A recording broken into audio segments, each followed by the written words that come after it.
गांव के दो आदमी सैर करने निकलते हैं। तभी उन्हें एक दरवाजे के बाहर एक आदमी की मूर्ति दिखती है।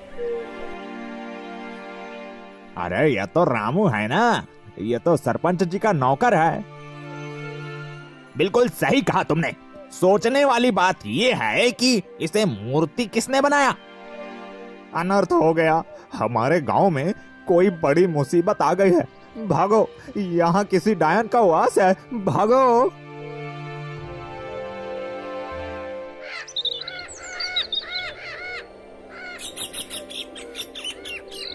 ये कहानी है एक छोटे से गांव में रहने वाली गरीब लड़की रानी की।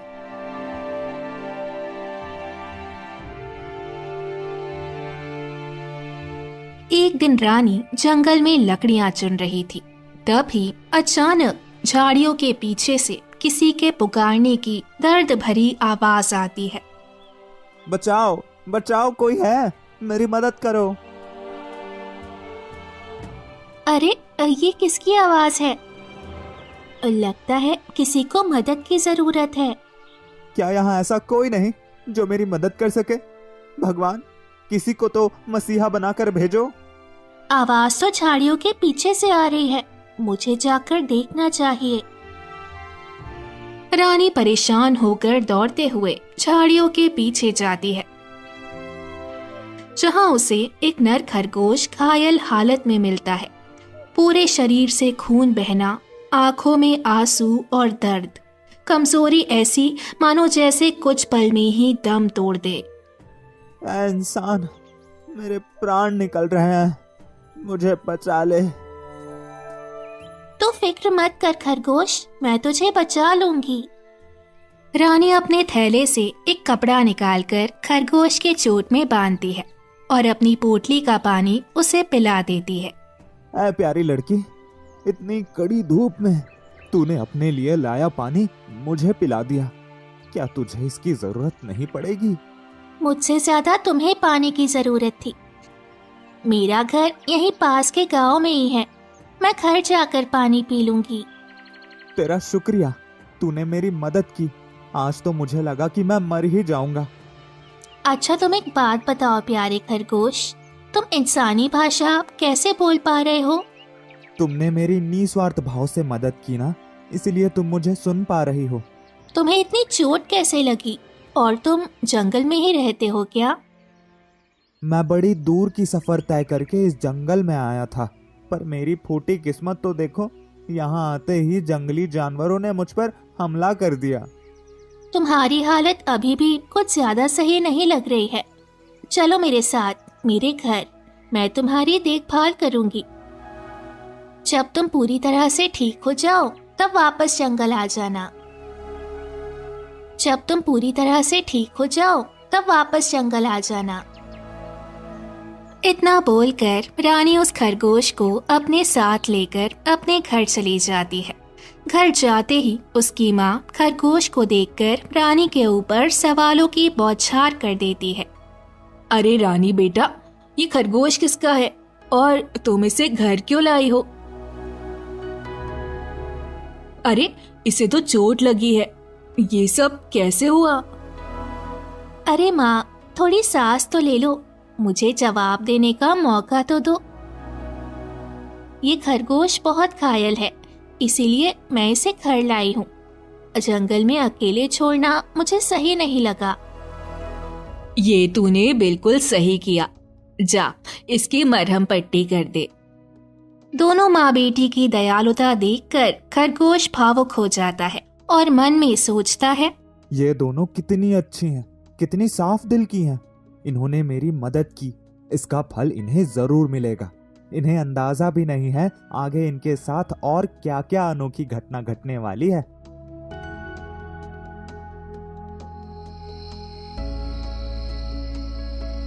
रानी उस रात खरगोश की रात भर जागकर सेवा करती है और उसकी देखभाल करते करते वहीं उसके पास जमीन पर सो जाती है।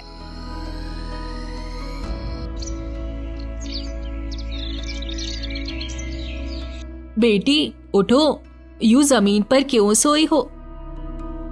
सूरज सर पर आ गया है, अब उठो भी। खरगोश की मरहम पट्टी करते करते कब मेरी आंख लग गई पता ही नहीं चला। माँ, बहुत भूख लगी है, कल रात भी कुछ नहीं खाई थी, जल्दी से नाश्ता लगा दो।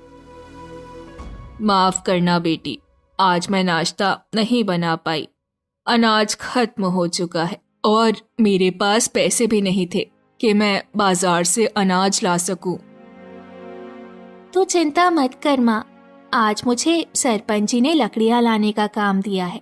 मैं जल्दी से लकड़ियाँ उनके घर पहुँचा आती हूँ, कुछ ना कुछ पैसे तो मिल ही जाएंगे। तू कितनी मेहनत करती है बेटी। अपने पिता के जाने के बाद तूने पूरे घर का बोझ अकेले ही अपने कंधे पर उठा लिया। मैं हर वक्त बीमार रहती हूँ, इस वजह से मैं काम में तेरी मदद भी नहीं कर पाती। माँ, तो इतना क्यों सोचती है? मुझे काम करने में जरा भी संकोच नहीं होता, बल्कि मुझे तो बहुत मजा आता है। तेरी सेवा करना, घर संभालना, ये तो मेरा फर्ज है। अच्छा, अब मैं जाती हूँ, बहुत देर हो रही है।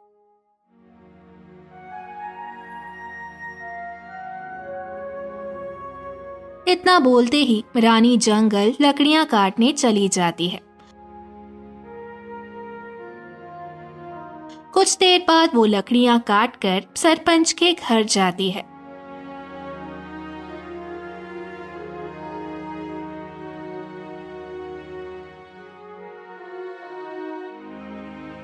सरपंच जी, ये लीजिए, आपने जितना कहा था मैं उससे ज्यादा लकड़ियां लाई हूँ।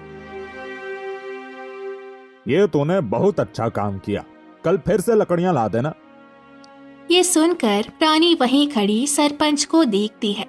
तब सरपंच उससे पूछते हैं, क्या हुआ, खड़ी क्यों है, कुछ बोलना चाहती है क्या? हाँ सरपंच जी, मुझे मेरी मजदूरी चाहिए थी, मुझे अभी पैसों की जरूरत है। कैसी मजदूरी? तूने ऐसा क्या काम कर दिया जिसके लिए तुझे मजदूरी चाहिए? सरपंच जी, मैं रोज सुबह उठकर लकड़ियां लाती हूँ, घर घर जाकर पहुँचाती हूँ, इसके लिए सब मुझे मजदूरी देते हैं। आपने भी मुझसे लकड़ियां मंगवाई तो आपको भी मेरी मजदूरी देनी चाहिए ना? तेरी हिम्मत कैसे हुई मुझसे पैसे मांगने की? इस गांव में किसी की इतनी हिम्मत नहीं कि कोई मुझसे मजदूरी मांगे। सब मुझसे इतना डरते हैं कि मेरा सारा काम मुफ्त में करते हैं, और तू मुझसे मजदूरी मांग रही है।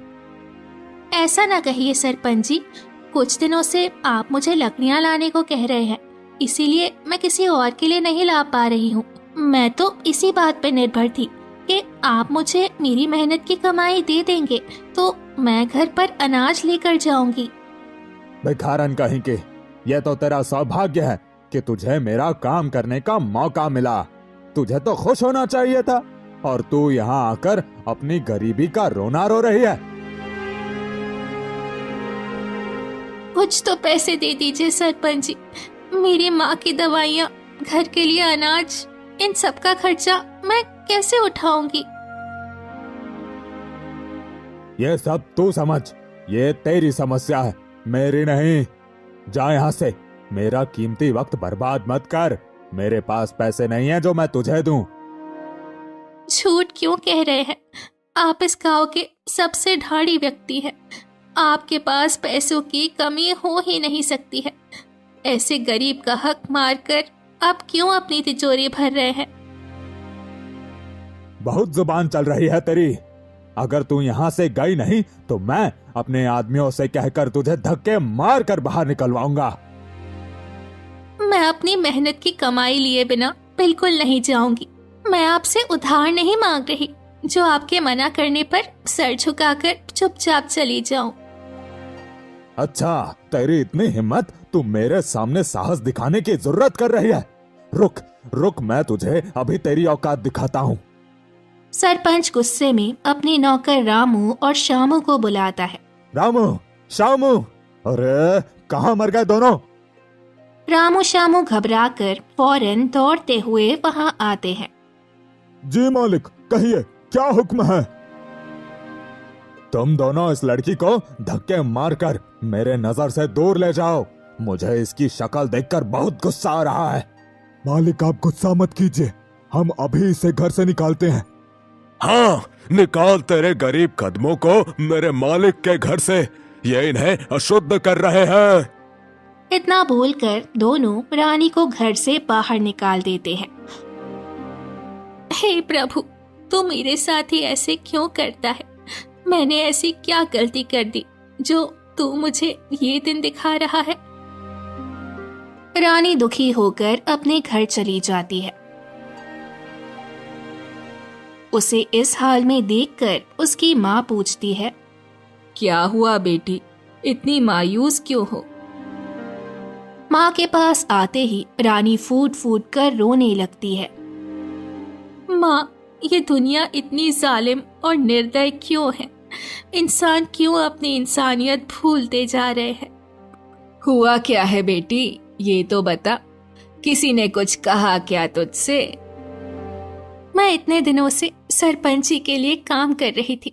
कड़ी धूप में जंगल जाकर लकड़ियां तोड़ती थी, यही सोच करके जब जरूरत होगी तब एक साथ पैसे ले लूंगी। पर आज जरूरत पे सरपंच ने अपनी असलियत दिखा दी। शांत हो जा मेरी बच्ची, दुखी मत हो। ऊपर वाला सब देख रहा है। बुरे लोगों को उसकी करनी का फल भुगतना ही पड़ता है। पर कब माँ? जब इंसान टूटकर हार जाए तब न्याय होने का क्या फायदा? सहनशीलता खत्म होने के बाद न्याय मिलने की उम्मीद खत्म हो जाती है। अब तू ही देख, तो मेरे पास तेरी दवाइयाँ लाने के पैसे नहीं हैं और ना अनाज लाने के। मैं करूँ भी तो क्या? खरगोश एक कोने से चुपचाप दोनों की बातें सुन रहा था। रानी की बातें सुनकर और उसे इतना निराश देखकर खरगोश मन में सोचता है, इसके साथ गलत हो रहा है। इस भली लड़की ने मेरी मदद की, मेरा भी कुछ फर्ज बनता है। अब वक्त आ गया है वो करने का जिसकी ये हकदार है। आज रात ही मैं सब ठीक कर दूंगा।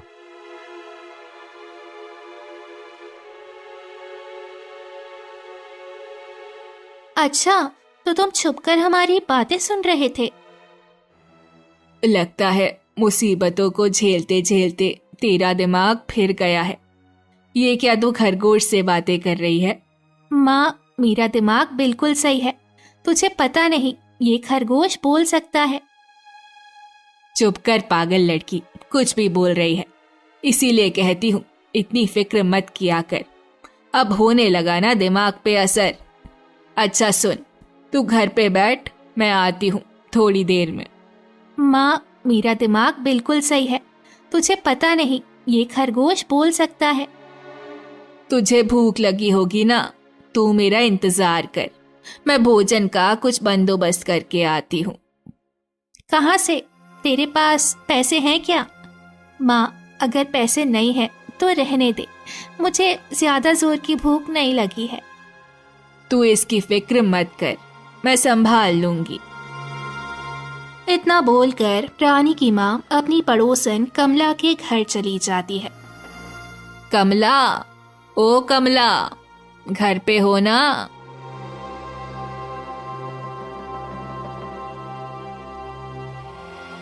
हाँ हाँ, घर पे ही हूँ। कहो, क्या कहना है? वो मुझे तुमसे थोड़े अनाज उधार चाहिए थे। कुछ दिनों में मैं तुम्हें रकम दे दूंगी। आ गई आज फिर से भीख मांगने। इससे पहले भी तुम कितनी बार मुझसे अनाज ले गई हो। अभी तक वो सब उधार तो तुमने चुकाया नहीं, और आज नया उधार लेने आ गई। हमारी आर्थिक हालत कुछ ठीक नहीं चल रही है, पर मुझे यकीन है बहुत जल्द सब ठीक होगा। फिर मैं तुम्हारा सारा उधार चुका दूंगी। ये सब बस कहने की बातें हैं।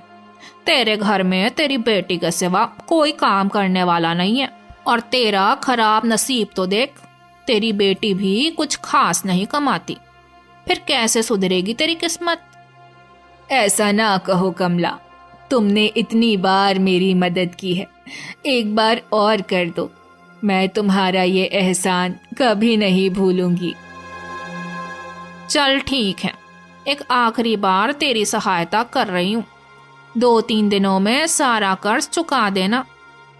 इतना बोलकर कमला एक छोटी सी अनाज की बोरी अपनी रसोई से लाती है।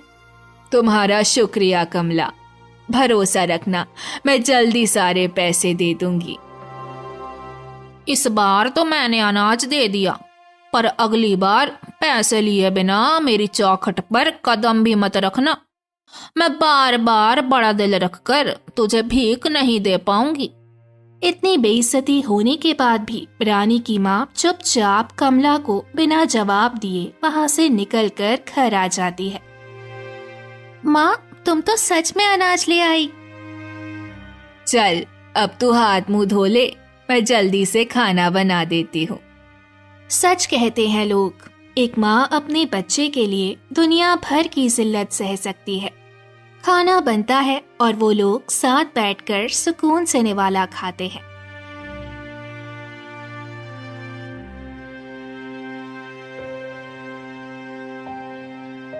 फिर रात होते ही सबके सोने के बाद खरगोश एक कोने में जा खड़ा होता है।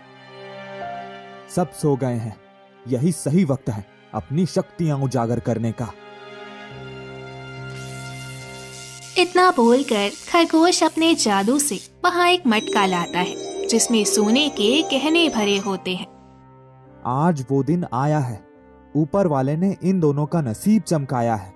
मायूसी के बादल छटेंगे, खुशियों का सूरज उगेगा।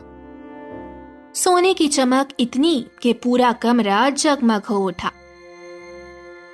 दोनों माँ बेटी सुकून भरी नींद सो रही थी। उन्हें ये भनक तक ना थी कि उनका भाग्य रुख बदलेगा।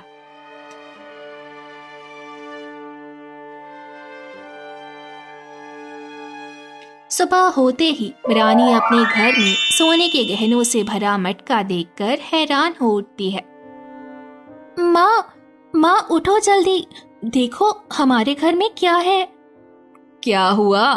क्यों सुबह सुबह इतना शोर मचा रही है? माँ देख तो उधर, फिर तेरे भी होश उड़ जाएंगे। सोने का चमत्कार देखकर दोनों चौंक जाते हैं। हे भगवान, ये क्या है? कहीं मैं सपना तो नहीं देख रही? हमारे घर में इतना सारा सोना आखिर किसने रखा होगा? माँ, मुझे तो लगता है जरूर कल रात हमारे घर कोई चोर आया होगा और अपना चोरी किया हुआ सोना यहीं छोड़ गया होगा। अरे बेवकूफ लड़की, ये मेरा चमत्कार है, कोई चोरी नहीं, ये सब तुम्हारा ही है। खुशी खुशी रख लो। माँ चलो हम ये सोना कोतवाल को दे आते हैं, कहीं हम इसकी वजह से फंस गए तो।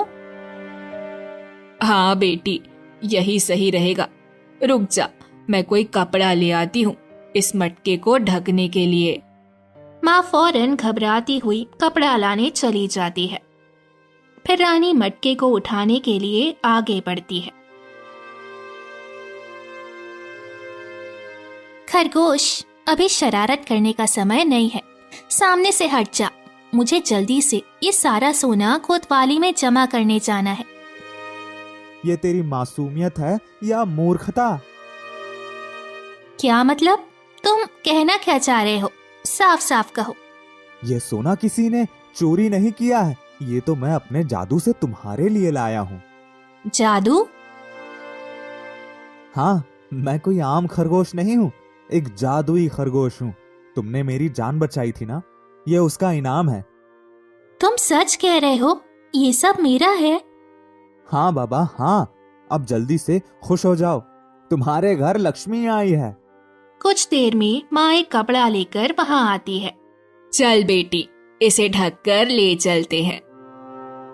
अब इसकी जरूरत नहीं है, ये सोना हमारा ही है। ये क्या कह रही है तू? माँ, मैं तुझे अभी सब समझा तो नहीं पाऊंगी, बस ये समझ ले कि भगवान ने हमारे लिए खुशियों का दरवाजा खोल दिया है। ये सुनकर माँ खुश हो जाती है और वो दोनों खुशी खुशी कुछ दिन आराम से बिताते हैं। रानी एक दिन अपने आंगन में टहल रही होती है, तभी वहां कमला आ जाती है। तुम्हारी कोई लॉटरी लगी है क्या? ये अचानक से तुम लोग इतने धनी कैसे हो गए? जैसे भी हुए हो, उससे तुम्हें क्या? तुम्हें और कुछ काम नहीं है क्या पड़ोसियों के ऊपर नजर रखने के अलावा? जुबान तो देखो कैंची की तरह तेज चल रही है। माँ ने तो मांग मांग कर गुजारा किया और बेटी अकड़ दिखा रही है। तुम्हारी हिम्मत कैसे हुई मेरी माँ के खिलाफ कुछ कहने की? सही तो कह रही हूँ। जब तक तुम्हारे पास पैसे नहीं थे, तेरी माँ मुझसे अनाज उधार लेती थी। आज जब उधारी चुकता हो गई तो बात करने का लहजा भी बदल गया। क्या मेरी माँ तुमसे अनाज उधार लेती थी? और नहीं तो क्या। मेरी बात पर यकीन नहीं तो जा खुद ही पूछ ले अपनी माँ से। ये सुनकर रानी को बहुत गुस्सा आया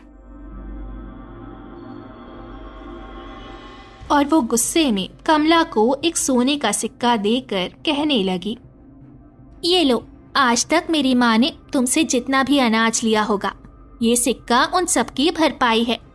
भले ही मेरी माँ ने उधार चुका दिया, पर मैं तुम्हें ये इसीलिए दे रही हूँ ताकि आइंदा से तुम मेरी माँ के खिलाफ एक भी शब्द ना कहो। सोने का सिक्का देखकर लालची कमला बहुत खुश हो जाती है और खुशी के मारे रानी का शुक्रिया अदा करने लगती है।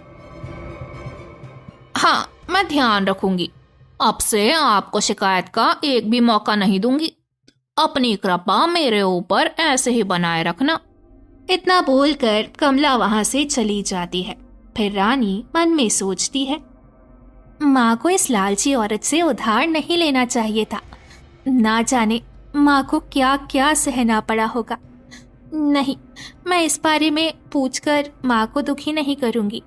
माँ को पता नहीं चलना चाहिए कि मैं सच जान चुकी हूँ। रानी परेशान होकर सब सोच ही रही थी कि इतने में सरपंच का नौकर रामू वहां आ जाता है। रानी, क्या बात है? बड़ी हिम्मत बढ़ गई है तेरी। आजकल सरपंच जी के लिए लकड़ियां क्यों नहीं लेने जा रही? मैं अब उस कपटी इंसान के लिए बिल्कुल भी काम नहीं करूंगी। वैसे भी भगवान ने अब मुझे बहुत कुछ दे दिया है। जाकर कह दो उस सरपंच को कि मैंने काम के लिए मना कर दिया है। इतनी अकड़ सही नहीं है। कहीं ये तेरी अकड़ तुझे ले न डूबे। मुझे डराने की कोशिश मत करो। मेरा फैसला बदलने वाला नहीं है। अब चाहे मेरी हालत फिर से पहले जैसी क्यों ना हो जाए, मैं उस सरपंच के लिए लकड़ियां नहीं लाऊंगी। रानी की ना सुनकर रामू फौरन सरपंच के पास चला जाता है। क्या हुआ रामू, अकेले आया है? रानी कहाँ है? मालिक, रानी ने आपके लिए काम करने से साफ साफ इनकार कर दिया। क्या? उसकी ये जरूरत? मैं उसे छोड़ूंगा नहीं। ये तो कुछ भी नहीं मालिक। रानी को देखकर ऐसा लग रहा था जैसे उसके घर धन की वर्षा हुई हो। उसका पहनावा, रहन सहन सब कुछ बदल चुका है। जो तुम कह रहे हो अगर वो सच है तो इसके पीछे जरूर कोई राज छिपा है। हमें इसका पता जल्दी लगाना चाहिए। रामू, तुम उसके घर पर नजर रखो और कुछ भी विचित्र देखो तो फौरन मुझे खबर करो।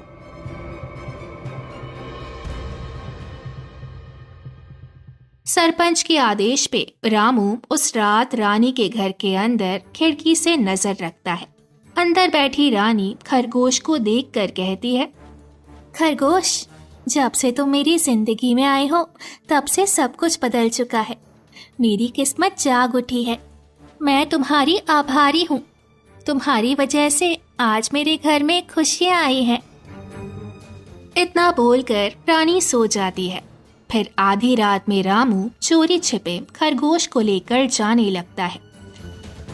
तभी अचानक रामू का शरीर पत्थर का बनना शुरू हो जाता है। ये मुझे क्या हो रहा है? कोई बचाओ, कोई बचाओ! खरगोश रामू की गोद से छलांग मारकर घर के अंदर घुस जाता है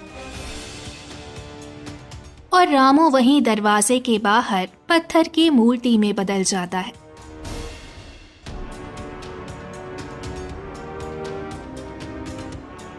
फिर अगली सुबह सरपंच शामू से कहता है, शामू, तुझे रामू की कोई खबर मिली क्या? कल मैंने उसे किसी काम से भेजा था, अभी तक वो लौटा नहीं। नहीं मालिक, सुबह से मैंने भी उसे नहीं देखा है। वो कमबख्त कीमती चीज लेकर फरार तो नहीं हो गया? कौन सी कीमती चीज? मैं उसे कल रात रानी के घर पे नजर रखने भेजा था।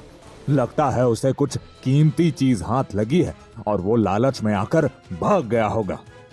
मालिक, आप उसे गलत समझ रहे हैं।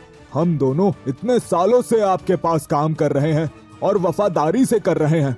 मैं उसे जानता हूँ, वो कभी आपसे गद्दारी नहीं कर सकता। मुझे तो दाल में कुछ काला लग रहा है। एक काम कर, आज रात तू रानी के घर पर पहरा दे। हो सकता है रामू और वो राज दोनों का पता हमें वहीं चले।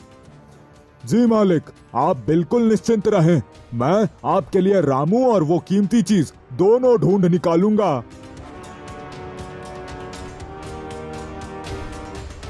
फिर से रात होती है और शामू रानी के घर चला जाता है, जहाँ उसे रामू की मूर्ति दरवाजे पर दिखती है। ये तो मेरा मित्र रामू है। ये पत्थर का कैसे बन गया? हे भगवान, ये रानी ने कौन सा जादू कर दिया इसके ऊपर? इतना बोलकर शामू खिड़की से रानी के घर के भीतर झांकता है। तब उसे खरगोश जादू करते हुए दिखता है। खरगोश अपने जादू से सोने के गहनों से भरे मटके को ला रहा था। अच्छा, तो ये है सारी मुसीबत की जड़। जरूर इसी ने अपने जादू से रामू का ये हाल किया होगा। अभी मैं इसे पकड़कर मालिक के पास ले जाता हूँ। शामू चुपके से घर के अंदर जाकर खरगोश को पकड़ लेता है। इसके बाद घर के बाहर कदम रखते ही वो भी पत्थर की मूर्ति बन जाता है।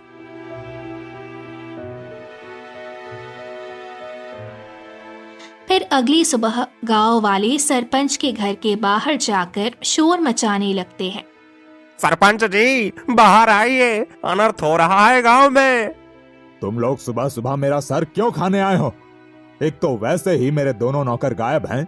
मैं उन्हें ढूंढूं या तुम्हारी समस्या देखूं? अरे सरपंच जी, हम आपके दोनों नौकर की खबर लेकर ही आए हैं। जल्दी कहो, क्या खबर है? अरे सरपंच जी, आपके दोनों नौकर रानी के घर के बाहर पत्थर की मूर्ति बन गए हैं। हमारे गांव को श्राप ने घेर लिया है। कोई नहीं बचेगा। क्या? मुझे तो उस रानी और उसकी माँ पर पहले से ही शक था। तभी मैं सोचूं, वो अचानक से अमीर कैसे होते जा रही हैं। वो दोनों जादूगरनी हैं। डायन है दोनों, डायन। हाँ, हमें जितनी जल्दी हो सके उन्हें गांव से निकालना होगा। नहीं, सिर्फ गांव से निकालने से समस्या हल नहीं होगी। दोनों को जिंदा जलाना होगा। अब अग्नि देवता ही हमें उन भयंकर डायनों से बचा सकते हैं। इतना बोलकर सरपंच खुश होते हुए मन में सोचता है, मुझे पता है ये सब तुमने नहीं बल्कि तुम्हारे हाथ आई उस अनोखी चीज ने किया है। पर तुम्हारे वजह से मेरे खास नौकरों की ये हालत हुई है। इसकी कीमत दोनों माँ बेटी को चुकानी होगी। सरपंच जी, क्या सोच रहे हैं? इससे पहले वो दोनों माँ बेटी गांव में अपना आतंक फैलाएं। चलिए जल्दी से उन्हें खत्म कर देते हैं। सरपंच और गांव वाले रानी के घर पे हमला बोल देते हैं। आज तुम दोनों मरोगी। पर क्यों? हमारी गलती क्या है? चुप रहो, तुम्हारे वजह से गांव के 2 आदमी पत्थर बन चुके हैं। इससे पहले तुम हम सबको पत्थर बना दो, हम तुम्हें जला देंगे। ऐसा अनर्थ ना करिए, हमारी कोई भूल नहीं है। हमने कुछ भी नहीं किया है। हम पर दया। अपने झूठे आंसू किसी और को दिखाना। हम सब तुम्हारी सच्चाई जान चुके हैं। तुम डायन हो, जादू करके इंसानों को पत्थर की मूर्ति बनाती हो। हम तुम्हारे इन मगरमच्छ के आंसू से पिघलने नहीं वाले। जरूर तूने ही सबको भड़काया होगा। ए मेरे प्यारे गांव वालों, आप सब तो हमें इतने सालों से जानते आ रहे हो। आप इस छोटे सरपंच की बातों में कैसे आ गए? ये सब दिखावा था, गरीबी और लाचारी ये सब ढोंग था। आज मौका मिलते ही तुम दोनों ने अपना असली रंग दिखा दिया। तुम ही बताओ, हम सरपंच की बात पर कैसे यकीन न करें? एक रात में कोई अमीर होता है भला? आओ भाइयों, हम इन्हें जला देते हैं। सरपंच उन्हें जलाने के लिए आगे बढ़ता है। तभी खरगोश वहां आकर एक राजकुमार में बदल जाता है। रुको, तुम सब पाप करने जा रहे हो। अब तुम कौन हो? कपड़े तो राजकुमारों जैसे लग रहे हैं। सही पहचाना, मैं एक राजकुमार ही हूँ। मैंने जादुई विद्या में महारत हासिल की है। इंसान का पत्थर में बदलना, रानी का अचानक से अमीर होना, सब मैंने ही किया है। इनकी कोई गलती नहीं है। ये झूठ कह रहा है। ये जरूर रानी का साथी है जो इसे बचाने आया है। मैं बिल्कुल सच कह रहा हूँ। अगर यकीन नहीं होता तो अपनी आंखों से ही मेरा जादू देख लो। इतना बोलकर राजकुमार रामू और श्यामू को वापस से इंसान बना देता है। अब यकीन हुआ मेरे जादू पे? राजकुमार, हमें माफ कर दीजिएगा। हम जाने अनजाने में बहुत बड़ी गलती करने जा रहे थे। जब मैं खरगोश था तब रामू और श्यामू सरपंच के कहने पर मुझे चोरी करने आए थे, इसलिए मैंने इन्हें सजा दी और पत्थर की मूर्ति बनाया। आपने इन्हें बहुत अच्छा सबक सिखाया। हम इस सरपंच की बातों में आकर इन बिचारी माँ बेटी को दोषी मान रहे थे। सब सरपंच की गलती है। आज अगर आप समय पर ना आते तो अनर्थ हो जाता। इस सरपंच को सजा दीजिए। राजकुमार सरपंच और रामू श्यामू को सदा के लिए खरगोश बना देते हैं। राजकुमार, अगर आपकी अनुमति हो तो क्या मैं आपसे कुछ पूछ सकती हूँ? पूछो, क्या पूछना है? आप खरगोश कैसे बने थे? मुझे मेरे जादुई विद्या पे घमंड हो गया था, जिसके कारण मैंने सबका अपमान किया और सबको धुतकारा। इसलिए मुझे एक ऋषि ने अपने शक्तियों से खरगोश बना दिया और कहा, जब तुम किसी नेक, गरीब, लाचार इंसान के काम आओगे तब तुम्हारा ये श्राप टूट जाएगा। राजकुमार, आपका शुक्रिया। आपने मेरी बच्ची और मुझे बचा लिया। ये राजकुमार आज से अपना शासन फिर से शुरू करेगा और रानी अब से मेरे राज्य की राजकुमारी होगी। मैं रानी से विवाह करूंगा और उसे सम्मान दूंगा जिसकी वो हकदार है। तो इस तरह एक राजकुमार का सदियों पुराना श्राप टूटा और एक मेहनती लड़की को उसके सपनों का राजकुमार मिला।